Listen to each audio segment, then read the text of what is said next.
Eh bien, bonjour à tous et à toutes. Ça fait longtemps que je pas fait de vidéo, du coup voilà, ça fait plaisir de vous revoir.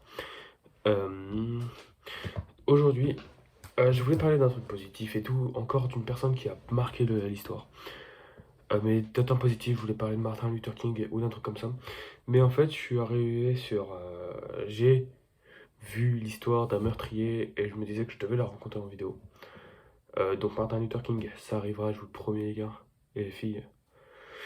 Et il y a deux meurtriers aujourd'hui, puisque le premier avait pas.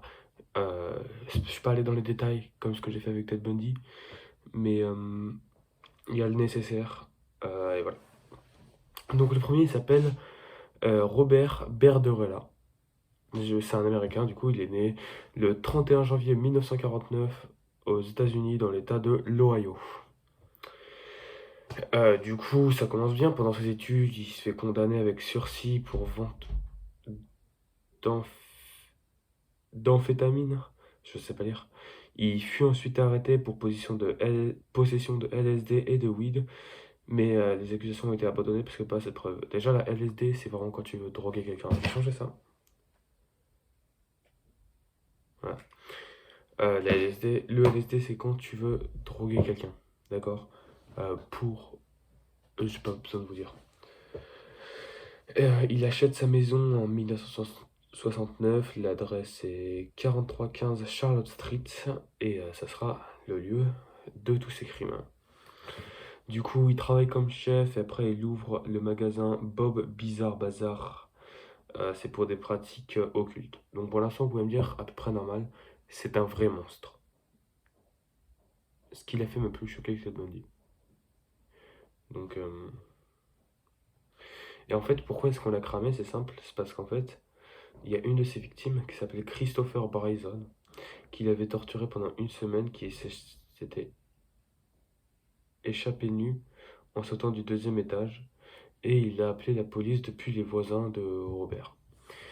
Donc en fait, Christopher Bryson, c'était un prostitué qui vendait son corps pour avoir l'argent nécessaire pour vivre.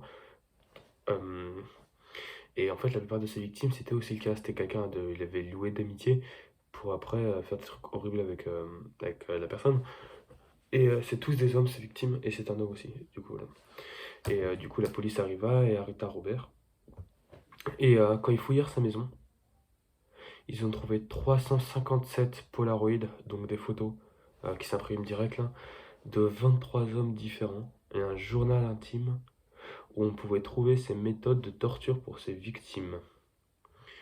Du coup, en fait, il est drogué, il leur mettait des trucs des tampons avec de l'alcool, un truc dans les yeux pour le faire sortir. Il a décapité une de ses victimes, mis, mis la tête, il a enterré la tête dans son jardin. Il y en a beaucoup, beaucoup d'autres. Et du coup, il a été condamné pour meurtre au premier degré, qu'il avoue, il a, il avoue viol, torture, et mourra d'une crise cardiaque après son arrivée en prison. Donc, je vais vous mettre un peu un exemple, parce que vous n'avez pas très compris, c'était très court.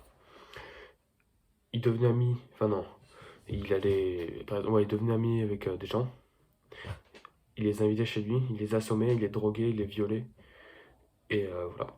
Et en fait, le gars, pour démembrer les gens, du coup, il utilisait des tronçonneuses et des couteaux, et il les mettait dans des sacs poubelles, et quand il les mettait dans les poubelles, pour... Ah, je suis pas satisfait avec la cassette là.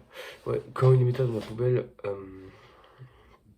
il vérifiait que le camion poubelle partait bien pour pas voir s'il y avait problème et tout, pour pas se faire choper.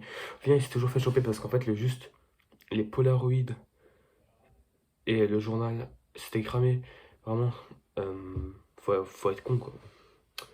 Et en fait, le gars, on l'a pas mis dans une prison dans le secteur normal parce que les violeurs homosexuels, la plupart du temps, ils sont niqués par les autres condamnés, ce que je comprends totalement. Vraiment, je suis un condamné et il y a un gars, enfin, je suis en prison et tout, il y a un gars qui est un violeur, je lui encule sa mère, c'est clair? Vraiment, c'est pas une blague. Et je pense que tout le monde ferait ça à ma place. Et du coup, la deuxième histoire qui est plus longue, un peu plus longue, euh, hop, je craque mes doigts. Voilà. C'est une femme, pour la première fois, hein, c'est une femme qui s'appelle Eileen Wuornos. Prénom bizarre. Et du coup, elle est née le 29 février 1956 au Michigan. Elle a été condamnée pour le meurtre de 7 hommes.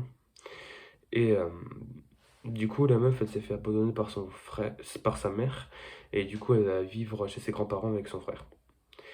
Et dès son plus jeune âge, Eileen Wuornos, elle a eu des relations sexuelles avec de multiples partenaires, dont son propre frère.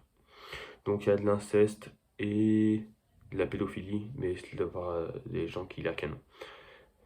Elle est tombée enceinte à 14 ans et dit que c'était un viol. Sa grand-mère, elle est morte quand elle avait... sa grand-mère, elle est morte, et quand elle a eu 15 ans, il y a son grand-père qui l'a virée de chez lui, quoi. Du coup, elle devient une prostituée pour c'est un mot compliqué, pour subvenir à ses besoins. Et du coup, le premier délit de la meuf, c'était conduite en état d'ivresse, comportement contrainte au bonheur, aux bonnes mœurs et tir au pistolet de calibre 22 à partir d'un véhicule en mouvement.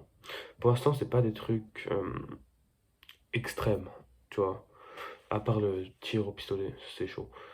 Et elle se fait condamner par défaut parce qu'elle se pointe pas au tribunal, ce qui est mal. Et du coup, en 1976, elle fait de l'autostop jusqu'en Floride où elle rencontre Louis Gritz, qui était président d'un yacht club et il avait 69 ans à peu près. Il se marie en 1976, il divorce 9 semaines plus tard. Probable. Et là, il y a encore plusieurs petits crimes, mais si je vous les raconte tous, ça va être super long. Et j'essaie pour cette vidéo, pour aujourd'hui, de pas trop aller dans le détail. Ou si vous préférez que je fasse un criminel et que je vais dans le détail, vous me le dites. Vous me le dites. Ouais. Et du coup, elle fait son premier meurtre le 30 novembre 1989. Sa victime s'appelle Richard Mallory, qui était un violeur déjà, et qui était âgé de 11 ans, de 5, putain, je sais pas lire, qui était âgé de 51 ans, mais Aileen a déclaré que c'était de la self-defense parce que Richard l'avait violé aussi. La deuxième victime, c'était un bon gars, il avait servi dans US Air Force, il avait travaillé pour un truc pour aider les enfants, et il s'appelait Charles Humphries, avec Dick, middle name, enfin un prénom du milieu, quoi, c'est trop drôle. Il avait 56 ans, et le 19 mai 1990, il s'est fait assassiner, du coup, retrouvé avec 6 balles dans le corps et dévêtu, le 12 décembre 1990. Du coup, il y a quand même eu super longtemps avant qu'on retrouve son corps, quand même. Il y a eu l'espace de, petit calcul rapide, 6 mois. Allez, je dis 6 mois, j'ai fait très très vite, je suis pas sûr. Et en fait, il y a un moment où la meuf, elle s'est fait retrouver parce qu'en fait, elle a péta la voiture d'une de ses victimes qui s'appelait Peter Siems. Mais en fait, elle fut impliquée dans, dans, pardon, excusez-moi, fut impliquée dans un accident de voiture et du coup, elle fuya. Et quand la police arriva sur les lieux de l'accident, on retrouva ses empreintes sur la poignée de la voiture. Et le 9 janvier 1991, elle fut arrêtée avec son complice, en gros, vite fait, et qui fut arrêté, lui, elle, un jour plus tard. Donc, Wuornos, donc Eileen, elle avoua tous ses meurtres 3 jours après, mais elle prétendit que les hommes avaient essayé de la violer. Et au final, elle a été condamnée à 5 peines de mort pour être exécutée par injection létale le 9 octobre 2002, pardon. Et donc, pour les deux, je suis pas trop allé dans le détail, forcément j'aurais pu. Mais beaucoup de trucs à dire sur Eileen. Euh, comme quoi, par exemple, ces cendres ont été rapportées par Don Bodkins dans son Michigan natal et dispersées sous un arbre et tout. Euh, pour Eileen, je sais qu'il y a une série ou un film, il me semble, qui est sorti sur elle, je ne l'ai pas vu. Non, il y a des documentaires, il y a un film et un opéra. Perso, je ne comprends pas pourquoi est-ce qu'on fait des trucs comme ça. On donne de la visualité à des criminels. Perso, je ne comprends pas. Tu vois, pourquoi pas? Mais je ne comprends pas. Et je pense honnêtement, soit cette vidéo elle sort aujourd'hui le samedi 22, soit demain le dimanche 23. Parce que là, juste après ça, je vais filmer une autre vidéo. Et du coup, on verra. Et écoutez, merci d'avoir regardé cette vidéo. Ça me fait énormément plaisir. Si vous êtes jusque-là, tant mieux. Et écoutez, je vous fais des gros bisous. Ne devenez pas comme ces criminels. Parce que dans ce cas-là, vous allez aller en prison. Et c'est super mal. Et du coup, je vous fais des gros bisous. Et force à vous.